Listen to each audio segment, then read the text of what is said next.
Hey YouTube, this is Naked Rider Joe and back at it again. Thank you guys for checking my channel. Be sure to comment and subscribe. Today I want to talk about how I selected my motorcycle, the 2024 Suzuki GSX.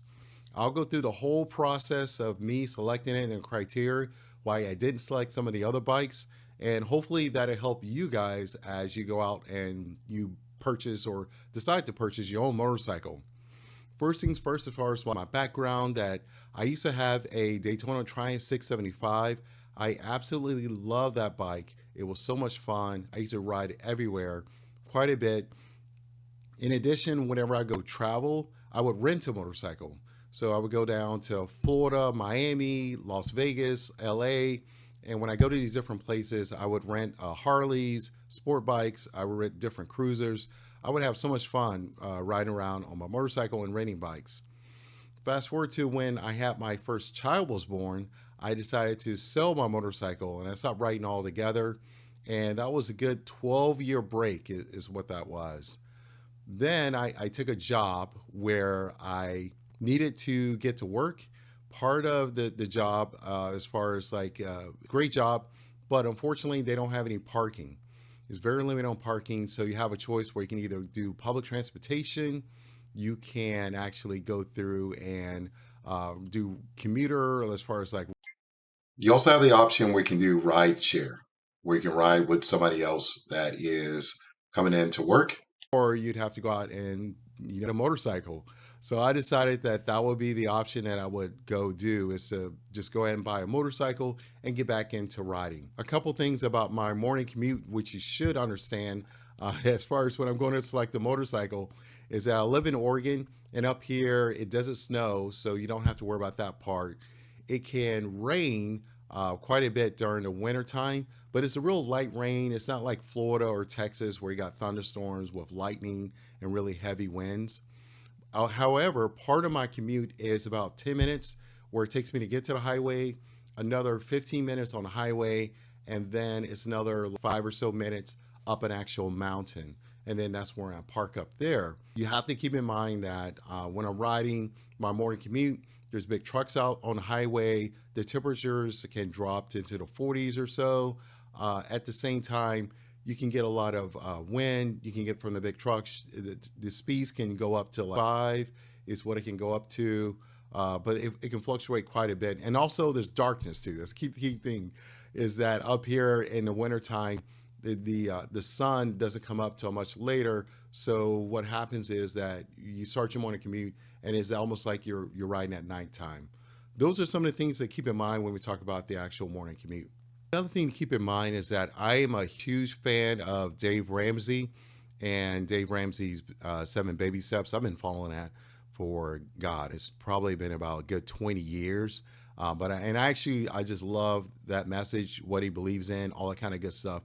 But a key principle to Dave Ramsey is that you pay cash for things.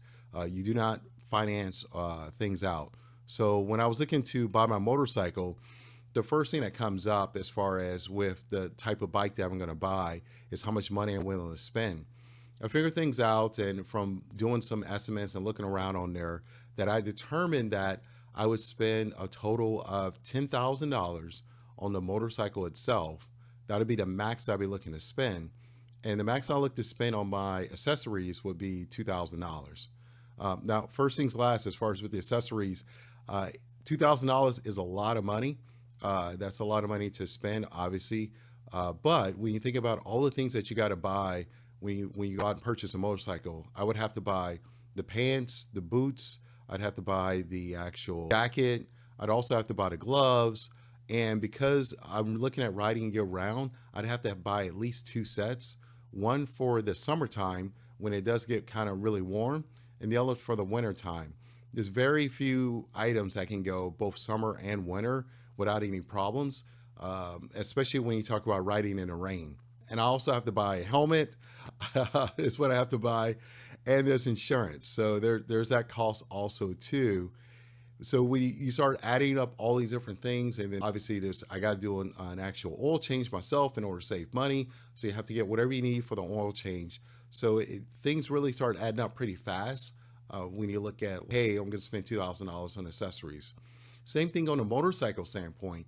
$10,000 is a lot of money to spend on a motorcycle, but it's not everything. It's not $20,000 or $30,000. So right off the back, when you're looking at trying to buy a motorcycle, there's some things that just get knocked off.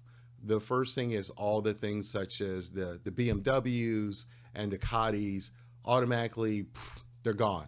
Not going to be able to afford those on that budget. The second thing that gets knocked off is leader bikes. So any leader bikes, whether or not naked, whatever, doesn't matter. But you're looking at 1,000 cc's, you really can't afford that on a $10,000 budget. So those get knocked off right off the back on there. I also started to think about, as far as with the motorcycle, as far as what type of bike do I want. I did not want to get a touring bike. There's some that are great bikes, the Gold Wings, all that stuff. One, I can't afford it. Two, that's not the type of riding that I really want to do on my days off. Didn't want to get a dual sport bike. Again, we don't have snow up here. And if it ever does snow, then everything gets shut down. So I didn't want to have to deal with, I had no plans to go out and ride on a dual sport. I don't plan on going off-roading on my motorcycle, although I think those are great bikes. I did not want to get a sport bike also. The sport bikes, they're great, they're fast, they look amazing, but the real problem is that they're not that comfortable. And imagine that I'm riding every single day, Monday through Friday, 30 minutes at least on this bike, and I'm just going into all type of different environments. I want to be comfortable. When I'm going into work, same thing when I get done with work, had a hard day at work, I want to be comfortable again. So no sport bikes. I didn't want to get a cruiser also. That I felt like with cruisers, they're more like an old man bike, and I still consider myself, I'm still young. So I did not want to get a cruiser. So I said no to that piece. That really left me into the category of naked bikes. And I like those because, one, I like the looks of them. Two, I like that they have such a variety as far as with the engine size, configurations. Three, they are fast and they feel comfortable at the same time. So checked off all the boxes that I wanted in a motorcycle as far as what commuting goes. One of the things I decided also was that I did not want to get any motorcycle under 600 cc's. I felt as though I wanted something that got power, that's got torque, that I can get on the highway, I can keep up with the speeds. People say that you can be on the highway with a 300 or 400, even 500 cc motorcycle. The problem is that they're always riding in fair weather, where it's nice and sunny, it's bright, traffic's not that heavy, and the cars are pretty much going with the flow. When you talk about the type of riding I do, where it's going to be in the morning time, people may not be fully awake. It's going to be raining sometimes. You got big trucks and all the wind that gets pushed around. There's just so many different dynamics that the last thing I want to worry about is my power and what gear I'm in, all that kind of stuff. I just want to be able to get out there and ride and be able to keep up with anything. So I decided I didn't want to get anything less than 600 cc's. So basically what that left me with, again, looking at the $10,000 budget that I have, that I could basically go to any of the manufacturers and really look and see, as far as they all had a naked bike. They all had a naked bike between 600 and 1,000 cc's. That was still at the price range of $10,000. So that's what I did. Was the next move was actually go see the bikes in person. I got a chance to go out and see the bikes, sit on them, see how they feel, and look at things around on there. And basically some of my assumptions kind of goes like this. Honda has the CBR 650R, and I did not like that bike at all, the way it looked. I thought it looked ugly, and I thought it looked a little bit more for old manish is what it did. I know it's got the bronze and stuff on it, but that just didn't really appeal to me. It just wasn't an attractive bike. I didn't like the front light of it. So I immediately was able to just mark that off and not even think about that bike anymore. It did feel comfortable, but it just wasn't my bike. KTM, they have the 790 Duke, and it looks like a cool bike, but I just didn't know anything about KTM. I felt like they were much more focused on off-roading, and not so much on the street. And I just really didn't know anything about them. And so it just wasn't really that appealing to me.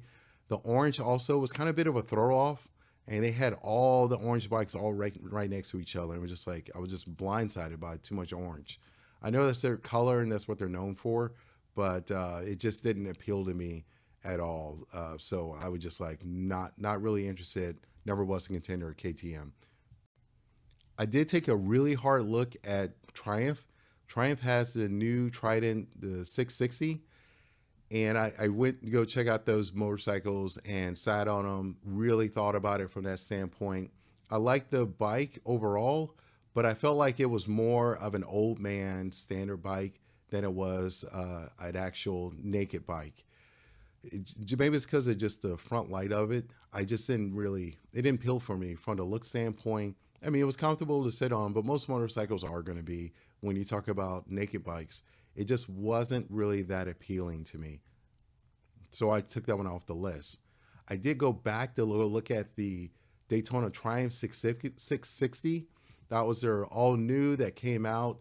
And I like the way that bike looks. I like the way that it was. I mean, it was just looks like a fun, sporty bike. Unfortunately, though, it brought up too many memories on my Daytona Triumph 675. And it was almost like me going back to an old lover. There's some things that you don't do. And I felt like, well, I should try to go do some new experiences. So ultimately, that's why I decided not to. And plus, it was a sport bike, and I wanted to be more comfortable when I'm on a motorcycle. So I decided that, no, I wasn't going to do that one.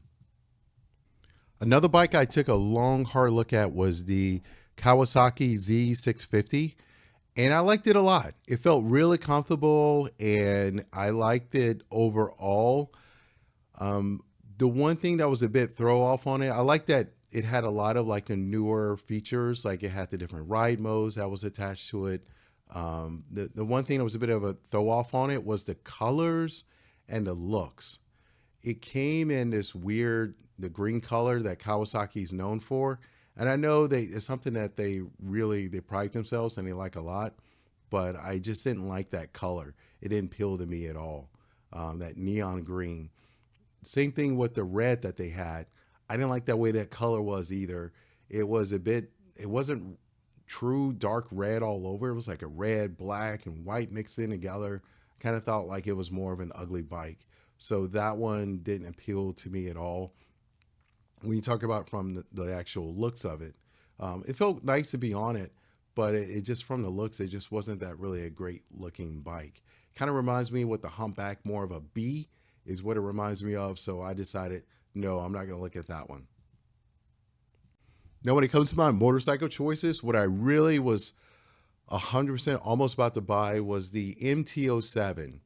I thought that was a beautiful looking bike. I thought it felt great to be on it. I liked the amount of power that it had, the low end torque. I read all the reviews about it. It felt great to sit on it, and it really did appeal to me. And I was really close to getting it. I was even thinking, well, maybe I should break my rules and go with the MT09 and get the bigger bike. I was really loving the actual MT07, and it just overall, I thought it was just an amazing motorcycle is what I thought it was. However, it was at the same motorcycle dealership where I got to see for the first time the Suzuki GSX-8S. And that really just kind of opened my eyes. I was like, wow, I really liked the way it looked. I liked the way it felt. I liked being on it.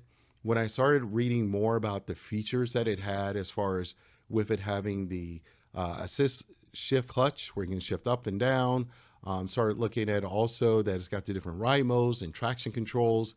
It just seemed like it had more features than the MT07.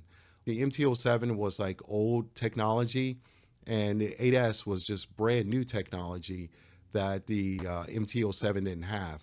So that's when I ultimately decided that I was going to go with the 8S.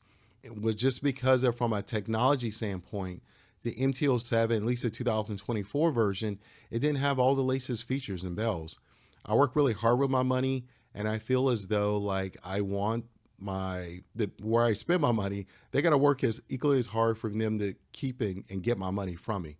And they got to come out with the latest features and really have those things present. Now I did see, obviously, is that the 2025 MT07, the ones they just got announced, it does have all the latest features. It's got all kind of new parts inside of it, as far as like the shift up, assist shift up and down. It's got different ride controls, traction controls, all those kind of things on there. And it's a great looking bike. So again, I'm not talking bad about any of these bikes. I'm just saying what my own personal preference on what I was looking to look at. And when I compare like MT07, the 2025 version, that one looks really good. It looks really appealing. And it's something that I would probably have taken had that been around, but obviously it wasn't around. We just had just the 2024 versions. So that's why I lean heavy on the Suzuki 8S is the one I wind up leaning heavy on. Now, in the last minute, I had a choice between, because the motorcycle dealership, they also had the 8R there, which is just like the 8S, but it's more of a sport bike looks. And I really thought that was really a good motorcycle. But ultimately, when I saw the two motorcycles side by side, I saw how lower the actual 8R handlebars were. That's why I ultimately decided to go with the 8S, because I did want something that was more comfortable, something I could be relaxed on, something that I could ride daily and not have any problems, not any back issues or feel any strains on my hands. So that's why I was like, well, let me go with the 8S, because I really do want something that's more standard, that's more comfortable to ride in. Also, it appealed to me more the naked bike feel. I absolutely love like some mechanics and electronics. Obviously, I'm a Transformers fan, and it's something about equipment and being able to see machines that it really does appeal to me. So that's why I ultimately decided to choose the Suzuki 8S. It had the price I need. It felt comfortable. It had all the modern features that I wanted inside a motorcycle. It looked great. And I saw some reviews that the reviews were really well. So that's why I decided. And I've been happy since on there. Again, if I had to make that choice today, I'd have to take a real hard look at that MT07, the 2025 version, just because I mean, got all the nice features on it. So that's something really to take an actual approach to. I appreciate you guys taking me time. Let me explain this to you. Hopefully you find this video interesting. Why don't you tell me, how did you select your motorcycle? And what were some of the choices that you decided as far as made you want to buy the motorcycle that you want to buy? Thank you very much for liking and commenting, and you guys have a great day. Oh, one thing I got to add is about used bikes. I didn't look at used bikes at all, just because I'll figure, like, hey, I don't have any mechanical skills, so I probably should stay away from the used bikes, because if something's wrong, I don't know what's going to truly be wrong. I don't know how it's fixed, and I wouldn't have to be dealing with something where I'm riding daily and you having to fix and things are breaking on there. I look back on it though now, and I see some of these used bikes that are on Facebook Market and other places.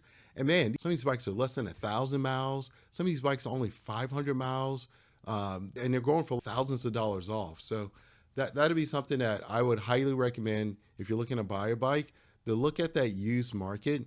Maybe if you don't have that much mechanical skills, maybe you can pay somebody like $100 or something that really knows about mechanical. That's a motorcycle mechanic that can come out and actually take a look at the motorcycle with you, so they can give you a diagnosis and let you know what to expect from the clutch and all that kind of stuff on there. And maybe that's the way you can get around doing it. But I would highly recommend that you go check out the actual used motorcycle market if you're looking to buy a motorcycle, because there's some great deals that be had out there.